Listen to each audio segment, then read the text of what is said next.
Hola, estamos de nuevo aquí para dar este punto 4 de este tema, del tema de la naturaleza y la cultura. Y bueno, espero que estéis bien y próximamente voy a colgar nuevos apuntes para que esto esté un poquito más currado, más que, bueno, pues estos vídeos que son totalmente introductorios, pero que por lo menos me ayudan a soltarme y que también a vosotros os va a ayudar a, bueno, pues a esclarecer los puntos que tenemos que tratar y tal, ¿no? Bueno, hoy vamos a tratar estos dos puntos, el esencialismo y el existencialismo. Desde que el ser humano en su proceso de humanización pues va contactando con otras culturas, en todo el largo de la historia, el ser humano necesita pues empezar a creer la existencia propia, de por qué estamos en este mundo. ¿Qué es lo que ha ocurrido para que el ser humano se sitúe en este momento y aquí? Bueno, pues hay dos tesis, dos corrientes filosóficas que se mueven a partir del esencialismo y el existencialismo. El esencialismo defiende la esencia universal del ser humano, pero que prevalece sobre el individuo, como el universo está por encima del individuo y como todo esto es lo que nos asemeja. Autores como Hegel, como Platón han defendido esta teoría y el individuo debe de amoldarse a todo lo que sucede a su alrededor. ¿Qué ocurre con esto? Bueno, pues aquí se pierde por completo la libertad individual del individuo, ¿no? Y de un modo contrario nos encontraríamos con el existencialismo. El existencialismo de Kierkegaard o Sartre defiende de que el individuo está por encima de todo universo, como la persona debe primar por todas las cosas, por encima de todas las cosas, y que lo prioritario debe de ser lo que nos distingue. Por lo tanto, aquí el individuo debe de construir su propia esencia de vitalista y, bueno, pues no debe de haber una esencia prefijada, sino que puede ser completamente diferente.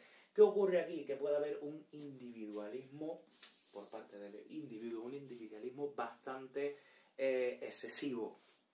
¿Qué posibles soluciones puede haber para ambos puntos?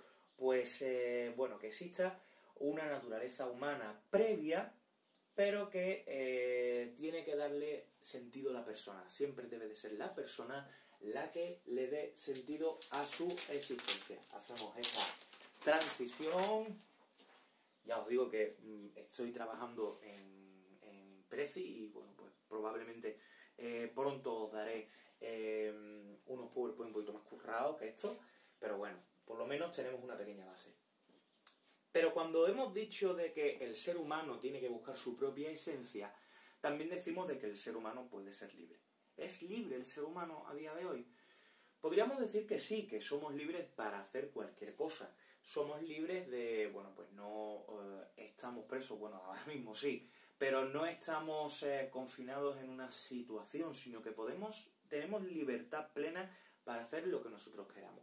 Sin embargo, la libertad humana se presenta con dos caras, la cara interna y la cara externa. La cara interna es la de decisión y la cara externa la de acción. ¿Qué pasa? Que la primera la tomamos como una decisión, que algo que tenemos que hacer. Y luego la siguiente es la libertad externa, es la que llevamos a la práctica. ¿Qué ocurre? Que, bueno, que la libertad interna puedes tomar la decisión de hacerlo, pero no tienes por qué hacerlo. Y sin embargo, se pone en duda la libertad. ¿Qué ocurre? ¿Soy dueño de mis actos? ¿Soy dueño realmente de mi libertad? Si yo pienso algo que quiero hacer, pero no lo puedo hacer o no lo quiero hacer, no puedo externalizar esa libertad. Pues a partir de aquí, las cuestiones filosóficas empiezan a desarrollar esa libertad como algo determinista e indeterminista. ¿Qué ocurre con el determinismo? El determinismo, propio de los estoicos, de Spinoza, de Schopenhauer, de Freud, deciden que, bueno, que todo acontecimiento está determinado. Lo que nosotros podamos llegar a hacer tiene una determinación. Por ejemplo, yo puedo salir a salir de mi casa, de mi domicilio. ¿Qué ocurre? Que yo ahora mismo estoy cometiendo un fallo, porque yo no puedo salir. Puedo salir para comprar el pan, para ir a por medicamentos, pero todo esto tendrá, mi decisión de salir tiene que ser determinado por algo consciente, porque mi decisión puede ser económica, puede ser genética, pero no soy consciente ni dueño de que probablemente si yo salgo puede causar algo peor que salir simplemente por la decisión de yo mismo salir a la calle. ¿Qué ocurre con el indeterminismo propio de los humanistas, de Popper, de los existencialistas? Que no hay factores que influyan a mi decisión. O sea, puede haber factores que influyan a mi decisión, pero no la determinan. Por ejemplo, sé que si salgo a la calle, pues puedo cometer un delito de no estar guardando el confinamiento, puedo cometer un delito de que probablemente yo esté infectado y pueda perjudicar a otras personas, pero da igual, no la determinan. Por lo tanto, yo me siento libre de salir a la calle. Entonces, el comportamiento puede estar influido por factores externos, pero al fin y al cabo yo hago lo que quiero y la libertad la dejo clara de esa forma. ¿Qué ocurre? Que a partir de aquí el ser humano, en este tema de la libertad, se siente como, bueno, pues tenemos detrás de nosotros tenemos un pasado que nos ha influido de una forma bastante determinista a la hora de cometer nuestras cosas o de pensar nuestras acciones. Entonces, bueno, aquí me ha salido un churro, quería desvanecerlo todo, pero podemos decir que el ser humano es un ser temporal. Un ser temporal porque vive a lo largo de una línea temporal y que esto lo convierte en histórico. Todo lo que nosotros vivimos, todo lo que en nuestra existencia podemos vivir, es histórico. Por ejemplo, ahora estamos viviendo un acontecimiento histórico.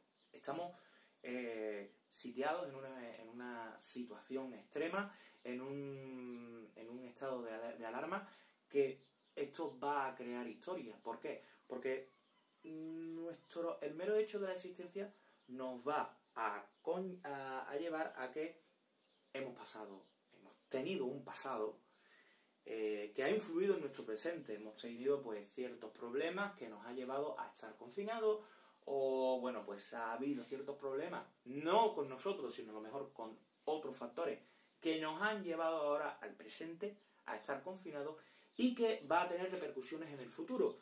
Entonces, a partir de ahí, incluso nosotros somos carne de comportamiento, porque ahora nuestro comportamiento va a cambiar. Entonces, la línea temporal nos influye de una forma bestial a todos los seres humanos.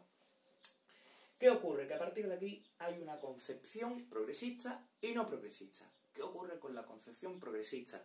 La concepción progresista es que la historia vaya avanzando, que la historia vaya situándose en un contexto de progreso y que, bueno, pues haya democracia, haya derechos humanos, haya mejora del nivel de vida y todo eso en difusión también, por ejemplo, con la educación. ¿Qué ocurre con la concepción no progresista? Es una concepción conservadora, podríamos decir. Y esta concepción conservadora esgrime la destrucción por ejemplo, de la ecología, a través de los armamentos, a través de los modelos bélicos y a través de la desigualdad.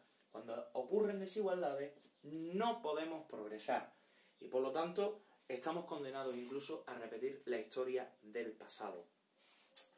Hacemos nuestra transición y nos situamos en la última parte del vídeo. ¿Qué ocurre cuando el ser humano se siente en una línea temporal? Que empezamos a buscarle sentido a las cosas. Empezamos a buscarle sentido a la vida. ¿Tiene sentido la vida? ¿Tiene algún fin lo que nosotros estamos haciendo? Pues a partir de aquí, el sentido de la vida cobra, redundantemente, cobra sentido. A partir de aquí nacen 4 respuestas que el ser humano se va a ir cocinando en su mente. La primera es que la vida tiene un sentido. Podríamos decir que nuestra noción de trascendencia va a nuestra cabeza y va a pensar que la vida tiene un sentido y que se va a recompensar en otra vida o en otra situación, pero que no es material. Por ejemplo, los cristianos tienen la trascendencia de que si pues son buenos cristianos, pueden renacer en el paraíso. Es algo que no puede darse de forma material, pero sí podemos pensarlo de forma espiritual, no materialista. Esa sería la primera respuesta. La vida tiene un sentido y por eso la vamos desarrollando. La segunda respuesta, la vida tiene un sentido inmanente. ¿Qué quiere decir esto? Que es la vida la que le da sentido a eso, propiamente dicho.